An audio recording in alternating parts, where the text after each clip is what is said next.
A esta hora te conectas a una sola radio. Este es el sistema de emisoras Onda Digital en Colombia.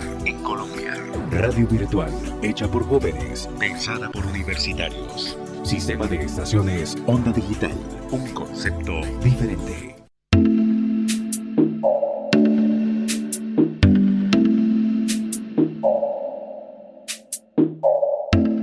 Hola, les damos la bienvenida a todas las voces. Yo soy Mónica Valdés y hoy quiero que conversemos sobre el sentido y la estructura del informe final que entregará la Comisión de la Verdad al concluir su mandato, mediante una escucha plural en distintos territorios y escuchando a las víctimas en el exterior. La Comisión se ha dedicado a desentrañar el sentido histórico y ético-político de lo ocurrido durante el conflicto armado interno para ofrecer una explicación profunda y comprensiva a través del informe final. Vamos por un café y conversamos. Bienvenidas y bienvenidos. El comisionado de la verdad, Alejandro Castillejo, nos explica en qué consiste el informe final.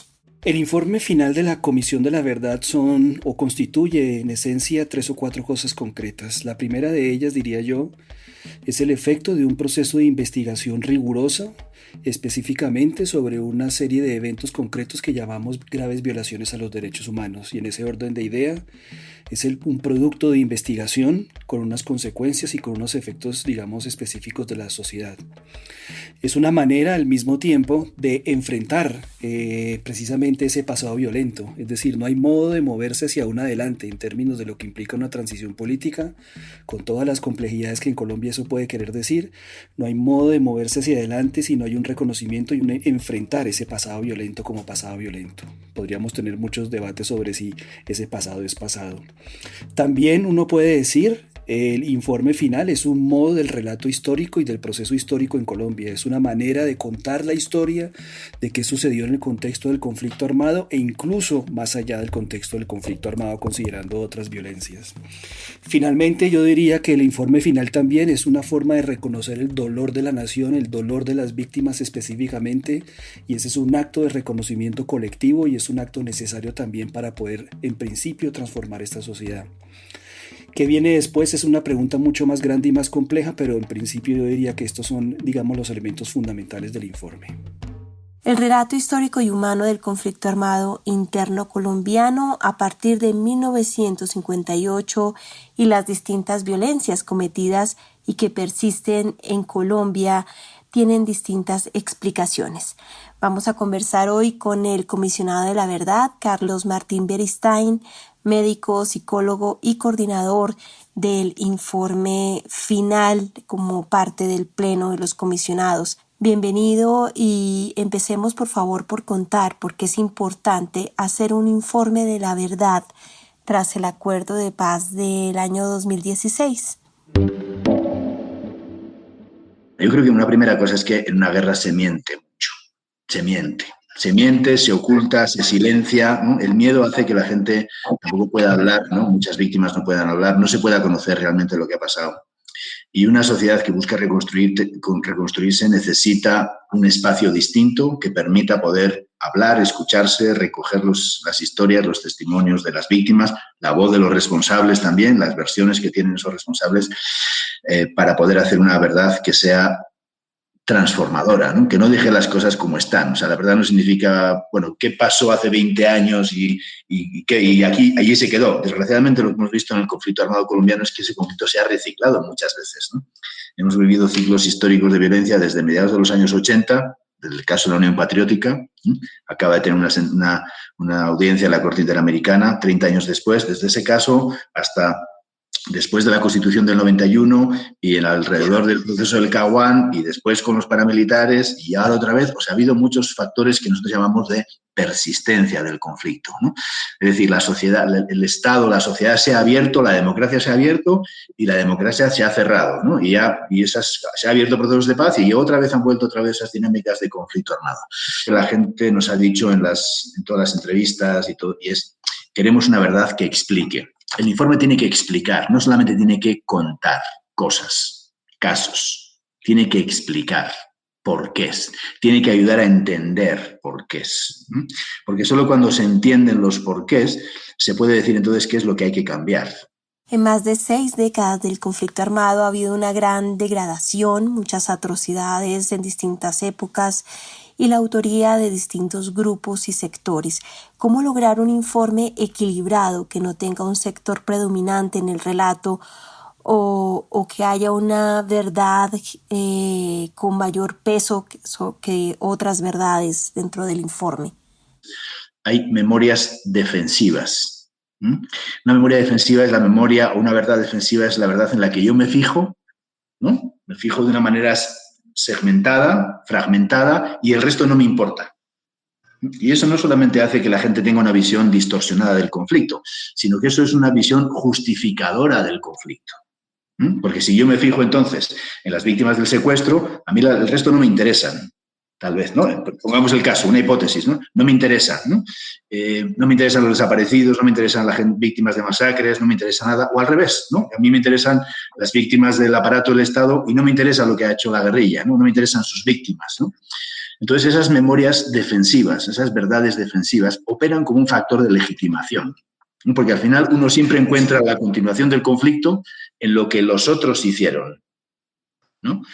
Con los que yo me identifico o estoy muy cerca no veo nada, pero con lo que los otros hicieron sí. Y eso es un factor que opera como parte de esos ciclos de violencia. Y un primer desafío que tiene ese informe es cómo hacemos una verdad incluyente. Una verdad incluyente no es darle la razón a todos. Un poquito de razón a este, un poquito de razón a este, un poquito de razón a este y con esto hacemos... No. Una verdad incluyente es escuchar las diferentes voces, partes y tratar, digamos, a todas esas fuentes, tratar a las víctimas, a la víctima de las FARC, a las víctimas del aparato del Estado, a la víctima del paramilitarismo, igual, con la misma dignidad. El respeto es el punto fundamental de cualquier proceso de la verdad, ¿no? La verdad no es solamente un libro de historia. ¿Qué desafíos se enfrentan para lograr justamente esa verdad incluyente del conflicto armado colombiano? Una comisión de la verdad tiene que llamar a las cosas por su nombre. No se puede esconder. No puedo decir, bueno, esto no lo vamos a tapar, esto no lo vamos a decir, esto... O sea, así no se hace un trabajo de una comisión de la verdad, ¿no? Eso opera muchas veces pues como una forma de... El miedo opera ahí, ¿no? Esto no se puede decir porque es fuerte, porque es tal, ¿no? Pero es que si no decimos las cosas, si no se explican las cosas van a seguir repitiéndose. Van a seguir repitiéndose en el tiempo. Y lo estamos viendo con el asesinato de líderes. El asesinato de líderes reproduce muchas de las formas de violencia que se han dado en el pasado, ¿no? Si no se hace algo con eso, eso va a seguir pasando en un clima de deterioro social, del conflicto, etc. Entonces, llamar para las cosas por su nombre es un punto clave, ¿no? Si una ejecución extrajudicial es una ejecución extrajudicial, ¿no?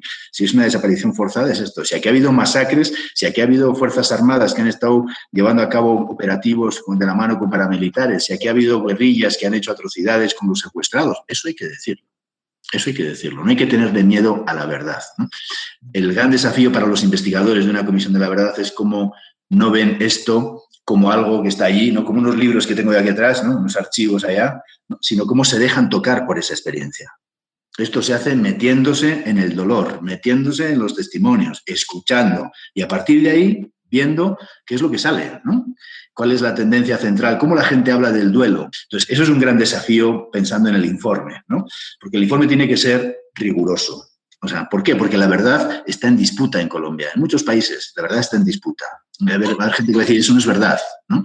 Entonces, la verdad tú tienes que sostenerla, ¿no? Entonces, tienes que sostenerla con pruebas, con multiplicidad de indicios, ¿no? Con cosas que muestren verdades que sean indiscutibles. A pesar de ello, la verdad se va a discutir. A pesar de ello, va a haber sectores que van a decir, no, eso no es verdad, que tienen esas memorias defensivas, que se van a fijar solo en esto, ¿no? Porque la verdad y la memoria está ligada también a la identidad política, ¿no? Y hay gente que en función de una identidad política no va a querer ver cosas, ¿no? La comisión no puede casarse con ninguna identidad política, ¿no? No estamos casados con ninguna identidad política para decir una cosa o decir otra, ¿no? Nosotros tenemos que responder a lo que hemos escuchado, a lo que hemos recogido, a lo que hemos analizado, a lo que hemos estudiado también de lo que se ha investigado en el país, obviamente. Esa es nuestra posición. Y en un contexto de persistencia del conflicto, ¿cómo analiza la Comisión de la Verdad la disponibilidad de la escucha de su informe final? La Comisión de la Verdad trabaja probablemente en uno de los contextos más difíciles que han trabajado las comisiones de la verdad. En América Latina, por lo menos, ¿no? ¿En qué sentido? En que, bueno, nosotros nacemos, vamos a decir, de un proceso de paz, nacemos de una voluntad política de las partes, ¿no? De empezar un proceso en el que la verdad sea un punto fundamental de la construcción de la paz, ¿no?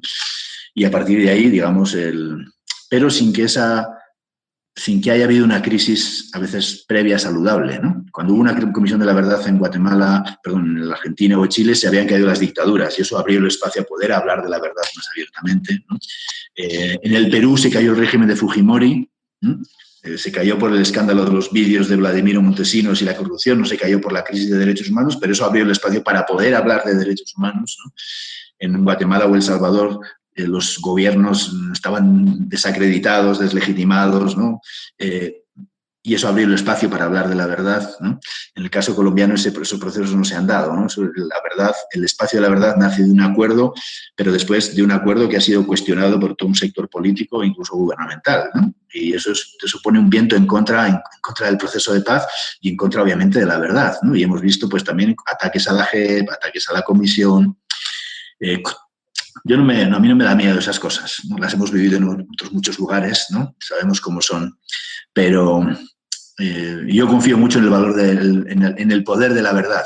Un investigador guatemalteco, que es jesuita también, ¿no? Que se llama Ricardo Falla, un tipo muy querido, un antropólogo que hizo probablemente las investigaciones más importantes antes que ese informe REMI, y él nos dijo, mire, nos dijo dos cosas. La sangre habla por sí misma. La sangre habla por sí misma. No hay que hacerla hablar. No hay que ponerle calificativos. No hay que exagerarla. La sangre habla por sí misma. Si son 17 muertos, fueron 17 muertos. Punto. No hay que decir que fueron 20, ni que fueron 50, ni que fueron... ¿no? O sea, la sangre habla por sí misma. Y hay que dejarla hablar. No hay que ponerle calificativos encima. Porque eso no hace más que a veces versiones más manipuladas. Hay que dejarla hablar, ¿no?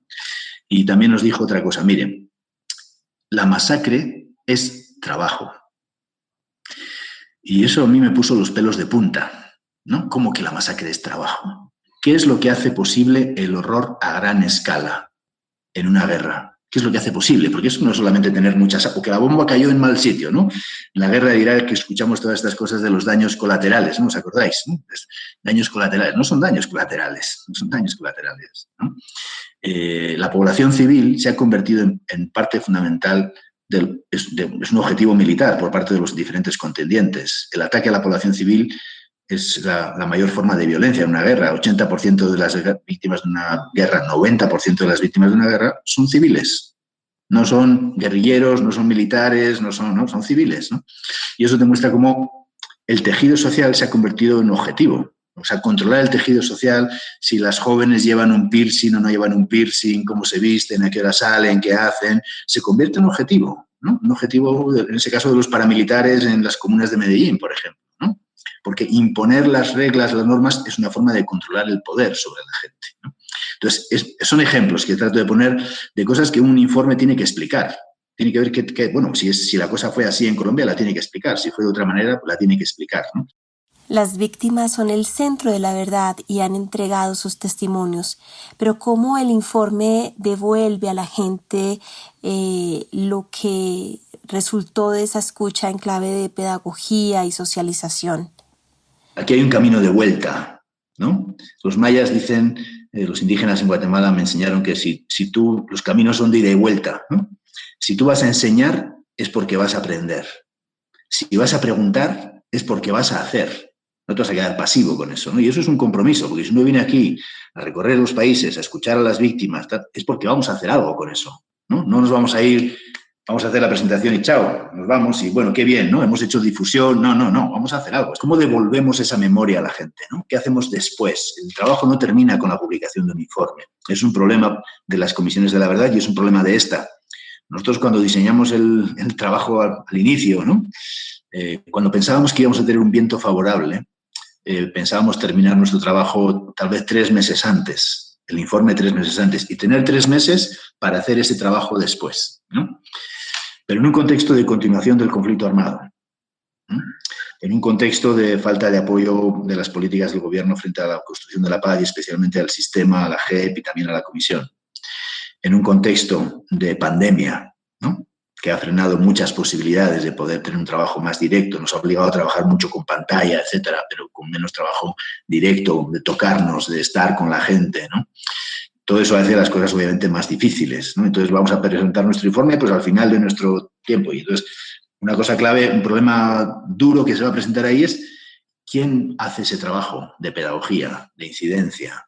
Eso ha sido, pues nosotros estamos discutiendo con el Consejo de Estado, con diferentes estructuras del Estado también sobre, bueno, cómo se hace esa socialización, porque el decreto habla de socialización del informe, que es muy importante, esas acciones de socialización, al menos como un primer paso de esa pedagogía mucho más a medio y largo plazo, pero eso es clave y también es clave que por lo menos una parte de la comisión esté involucrada ahí, de como yo me lo imagino. Eso no lo puede hacer tampoco nadie que no haya estado en el camino, en el proceso.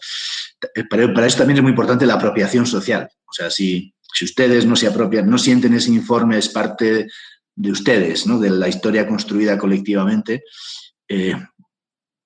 pues el informe va a ser un libro más que se va a quedar así, como estos que tengo yo aquí atrás. No, yo soñaría con que el informe que planteemos, si yo vengo a Colombia un año después, sea un informe que tiene las hojas desgastadas, subrayadas, ¿no?, viejas de tanto que se ha leído, ¿no?, porque eso indicaría que el informe ha seguido caminando, ¿no?, que le ha ayudado a la gente a tomar conciencia de las cosas, a entenderlas, a discutirlas también, ¿no?, en lo que haya que discutir, ¿no? Y eso me parece que es clave, ¿no? Y aquellos que sin haber participado de manera directa puedan apropiar las historias y sentirse convocado en el informe final.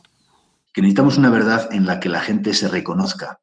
Eso es lo clave del informe también, ¿no?, que la gente siente que su historia, su experiencia está ahí. Claro que no vamos a poder citar a las 20.000 personas, ¿no?, pero ni vamos a poner sus nombres por motivos de confidencialidad, etcétera, ¿no? Pero la gente tiene que sentir que su historia está ahí. Si no, hemos fracasado. Si no, va a ser una cosa, sí, contada por una gente en la cual la gente no se reconoce. Eso es muy importante, ¿no? Entonces, el informe tiene que ser consistente porque la verdad se va a tratar de ser cuestionada, va a haber gente que no, va a querer tumbarla, pero bueno, las buenas noticias son que si tú haces un trabajo en serio, ese trabajo perdura en el tiempo. Un informe de una comisión de la verdad no es para el siguiente gobierno, no para este gobierno, ni para el siguiente, es un informe para los siguientes 20 años. ¿Cómo se tiene pensada la estructura del informe y de los contenidos? ¿La comisión tiene el tesoro? Yo diría que sí. ¿Tiene el tesoro de la escucha? ¿Tiene con qué? Yo diría que sí. El gran desafío es cómo trabajamos con eso para hacer algo que sea tremendamente relevante, que es lo que Colombia necesita. Va a tener una parte que va a ser una gran declaración, un mensaje ético, político, ahí va a ser como un gran mensaje de ese tipo. Tendrá, yo qué sé, 30 páginas, no va a ser una cosa muy larga, pero sí un gran mensaje a la sociedad colombiana. Pero va a haber una parte que será una narrativa histórica, que va a contar los grandes acontecimientos, hitos de lo político, de la dinámica del conflicto armado, de aspectos económicos, de qué le pasó a los territorios, ¿no?, en esa gran narrativa histórica. Va a haber otra parte que son los hallazgos. Los hallazgos entendemos como de las grandes cosas explicativas de las dinámicas de ese conflicto. Va a haber una parte un poco sobre las dinámicas de la guerra, ¿no?, los diferentes, tanto la insurgencia como la contrainsurgencia, ¿no?, tanto la fuerza pública o las Fuerzas Armadas, el paramilitarismo, la guerrilla, las diferentes guerrillas en diferentes momentos, ¿no?, las diferentes estrategias, porque ves, en términos de la lucha por el poder, ¿no? Un conflicto armado es una lucha armada, violenta, que desprecia muchas veces la vida de la gente por el poder. Bueno, ¿cómo se explica todo eso, ¿no?, en términos de esa evolución? Ahí va a haber también una parte, bueno, ¿cuál es el papel del narcotráfico en todo esto, ¿no? ¿Qué papel ha cumplido el narco en diferentes momentos históricos, ¿no? No solamente hoy, ¿no?, sino desde los años 80 hasta ahora. Va a haber una parte que explique las grandes violaciones de derechos humanos, ¿no?, porque eso es parte de nuestro mandato. ¿Qué ha pasado con el secuestro? ¿Qué ha pasado con las masacres?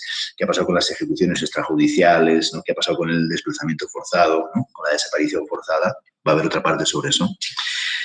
Va a haber otra parte también sobre los aspectos económicos ligados al desplazamiento y a la usurpación de tierras, ¿no?, a la concentración de la propiedad de tierra, ¿no?, a una contrarreforma agraria que se ha dado en este país, ¿no?, durante muchos años, ¿no?, porque el tema de la tierra en todos los conflictos armados, El Salvador, Guatemala, Paraguay, en todos ha estado en el centro, ha estado una buena parte la exclusión política y la tierra. Esos han sido dos factores fundamentales y también lo ha sido en el caso colombiano. Lo que la Comisión está viendo también es que la guerra no funciona solo como actores armados separados, sino que funciona por redes, entramados, ¿no? Si uno ve el paramilitarismo ha funcionado como un entramado, a veces con lo económico, a veces con tal, a veces, ¿no? ¿Cómo funcionan esos entramados? Porque entender esos entramados es fundamental para esto. Otro gran hallazgo tiene que ver con la impunidad, cómo la impunidad ha sido un factor clave de reproducción del conflicto armado. ¿Qué ha pasado con el sector justicia, ¿no? Porque la Fiscalía de Derechos Humanos fue una opción muy importante en su momento en Colombia, ¿no? Después de la Constitución, etcétera, pero yo he entrevistado a 20 jueces y fiscales que están en el exilio por hacer bien su trabajo. ¿Cómo es posible? ¿Cómo es posible, ¿no? ¿Qué explica eso? Entonces, bueno, ahí hay factores que es muy importante explicar en términos de contribuir a que la impunidad es un factor de persistencia del conflicto y cómo se acaba con eso. Entonces, va a haber un gran tomo de hallazgos, vamos a decir, ¿no? Otras cosas. Va a haber un gran apartado sobre los impactos, las consecuencias del conflicto armado. ¿Qué ha pasado con la humanidad de la gente, de las víctimas, de los diferentes lados, ¿no? Tratando de dar una visión de que aquí hay un lado. El lado de las víctimas es un lado, independientemente de si eres de la víctima de la guerrilla, de las FARC, del ELN, de los paramilitares, de la policía, de las Fuerzas Armadas. Independientemente de eso, hay una humanidad compartida y hay que entender los impactos de esa humanidad compartida. Hay que entender también las fracturas y los impactos colectivos. Colombia ha vivido una experiencia de violencia masiva y el impacto también en la dimensión de la cultura, ¿no? Esa normalización de la violencia, esa estigmatización del otro, ese convertir al otro en enemigo tan fácilmente, ¿no? Como formas que facilitan la agresión. O esa indolencia, si a mí no me toca, pues no me preocupa, ¿no? Son factores psicosociales y culturales que ayudan. Eso va a estar en un capítulo, un apartado de impactos. Vamos a tener también un apartado sobre un capítulo de género, que va a analizar los impactos de género, especialmente, obviamente, en las mujeres más, también algunos impactos diferenciales en hombres y especialmente en el colectivo LGTBI.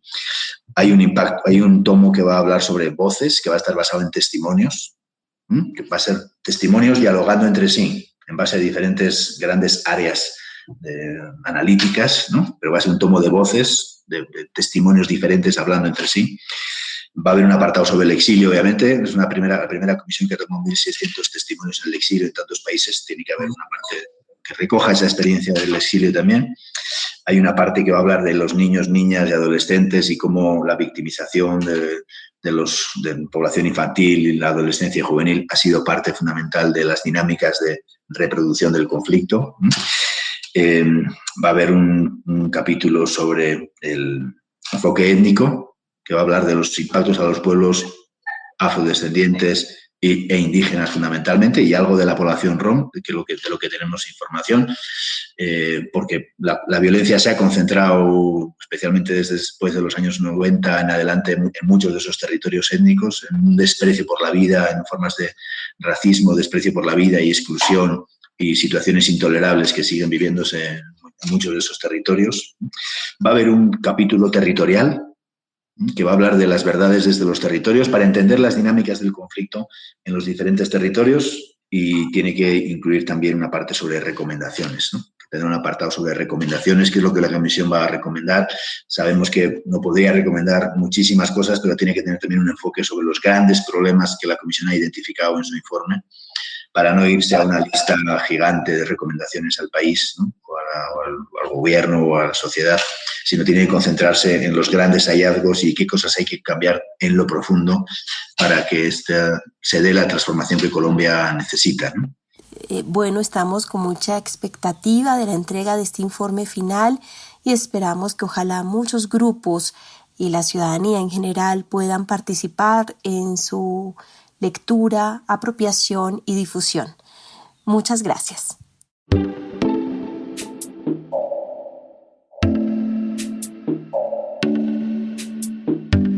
Todas las Voces es un programa de la Comisión de la Verdad en alianza con la Misión de Apoyo al Proceso de Paz, MAP-OEA, y se emite en las emisoras asociadas a la Red de Radio Universitaria de Colombia.